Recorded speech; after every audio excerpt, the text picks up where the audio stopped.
Hello there. Strange that after all the negotiations to reach a joint report last year, the EU just ignores the contents anyway.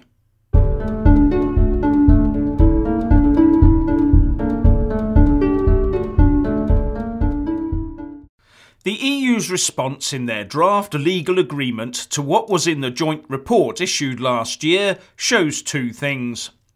The first is how dismissive of nation states the EU can be, and secondly how institutionally submissive the UK has become in its dealings with the European Union.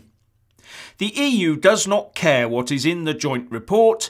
It does not have to, because all the real onus in it has been placed squarely on the shoulders of the UK. We are leaving the EU, yes, but that does not mean that we have to make all the concessions, and that includes not rolling over to the EU annexation of Northern Ireland. As far as I can see, the only body that has undertaken to remain committed to the Good Friday Agreement and the avoidance of a hard border between North and South Ireland is the UK. Apart from recognition of the general situation, the EU appears to have made no such undertaking in the joint report. And now it is using that as a bargaining chip while the UK agrees to such things as unconditionally supporting their defence with our forces. The one-sided nature of it all just beggars belief. The more you look at the joint report, the more you get the feeling that it was drafted by supplicant Remain-minded people with Remain firmly in mind.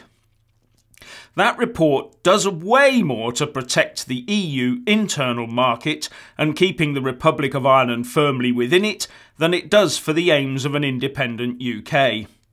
Arlene Foster, the leader of the DUP, said, "The draft legal text produced last week is not a full and faithful representation.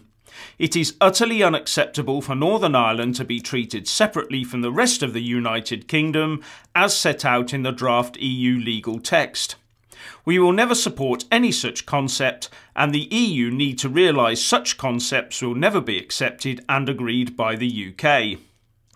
The truth is the EU is fully aware of how unacceptable to the DUP and the UK this draft would be. But they've not signed up to those parts of it. Only the UK has. And the proof of that is the very fact of the draft legal document itself. But why is the UK so reticent in pushing its own advantages? A report in The Independent prior to the 2016 referendum pointed out that Britain is far and away Ireland's biggest trading partner, accounting for 50% of exports from the Republic. Ireland is virtually entirely dependent upon its larger neighbour for energy, importing 90% of its oil and more than 90% of its gas from the UK. And it's said that the effect of Brexit on the Republic could be devastating. Also, looking at Northern Ireland trade, you can see that £15 billion worth is done with the rest of the UK, £4 billion with the Republic of Ireland, just £3 billion with the rest of the EU, and £5 billion with the rest of the world.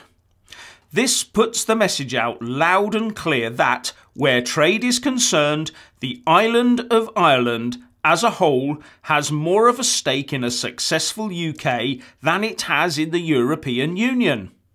And now that the Republic of Ireland has also become a net contributor to the EU coffers for the first time since 1973, things could become interesting as decisions are made on which member states will find the extra cash to fill the EU Brexit budget gap.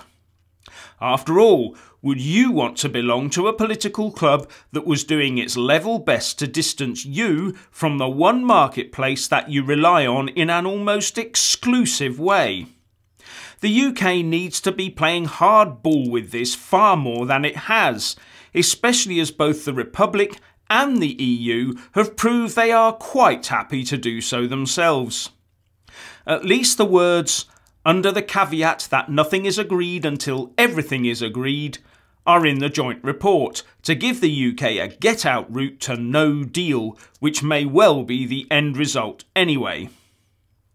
Moving on, Apart from congratulating the Prime Minister on the clear direction she had given the EU during her latest speech, and asking her to remind Eurocrats during the negotiations that cake exists to be eaten and cherries exist to be picked, to much Tory applause in the House of Commons, Ian Duncan-Smith has also hit out at the EU's continued insistence that the current sequencing of the Brexit talks is followed. This, he said, not only makes no sense, because it is impossible to produce solutions for things like the Irish border question without knowing what the final deal will look like, but also that more and more people across the EU are getting angry over this approach. Talking about the EU Commission's approach and the Irish border, the Tory Brexiteer said on Sky's All Out Politics, "I think that there is more and more a pressing sense that they have got this wrong. They insisted on this stage-by-stage process, but what is actually going on, I've talked to a lot of representatives of various countries around, and there's a lot of under-the-surface anger about the way that the Commission is insisting on completing the process about the interim period or the implementation period without recognising that the deal that follows has a whole bearing on everything that will happen." And continued saying, "Unless we get to the point of a free trade arrangement, we cannot dictate what those borders will be like, so they have genuinely made a major mistake."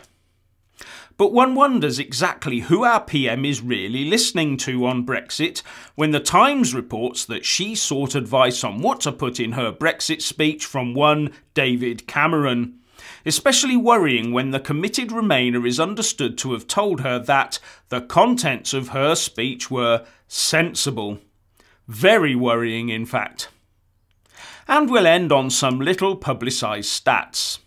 We were warned that a Brexit vote would lead to all sorts of doom and gloom, so it came as a nice little surprise to learn that the number of young people not in education, employment or training, the so-called NEETs, fell by 34,000 between the last quarter of 2016 and the last quarter of 2017.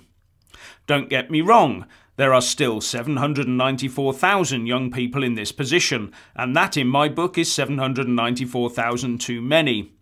But had the number increased instead of decreased, I'm sure the BBC would have been full of it. So, what do you think of the Irish border question and the joint report? Please leave a comment below. Thank you. Please do like and share this video, and also subscribe to my channel. And when subscribing, please do remember to press on the little bell next to the subscribe button. That way you'll get an alert every single time I put up a new video.